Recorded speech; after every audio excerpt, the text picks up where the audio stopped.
Dans la prévision de guerre, il faut bien penser que les bruits des caisses sont plus importants.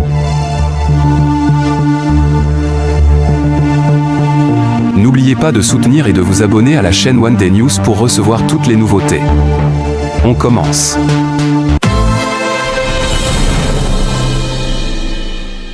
Ce samedi 11 janvier, la Trinité-sur-Mer, petite commune du Morbihan, a accueilli les obsèques de Jean-Marie Le Pen, avec un important dispositif de sécurité mis en place pour prévenir tout débordement.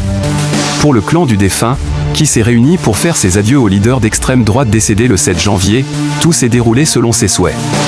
Dans un article paru le dimanche 12 janvier, Ouest France a rapporté que de nombreuses personnalités du Rassemblement national avaient fait le déplacement.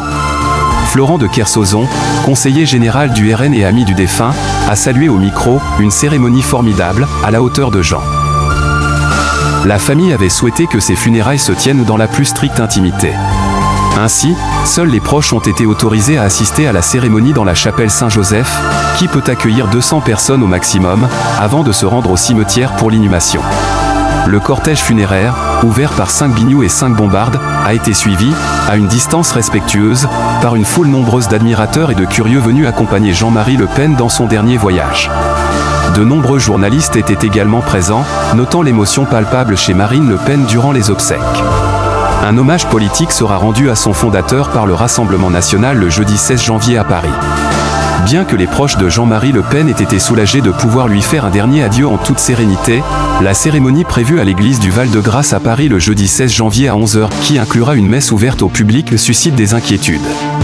En effet, en plus de la crainte de perturbations par des opposants, une source proche de Marine Le Pen a exprimé son inquiétude face à la possibilité que des débiles s'invitent, soulignant que le profil des derniers visiteurs de Jean-Marie Le Pen n'était pas folichon.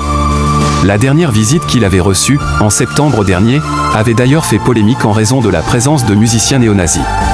Cet hommage à Paris s'annonce donc comme un moment chargé d'émotions, mais aussi de tensions potentielles.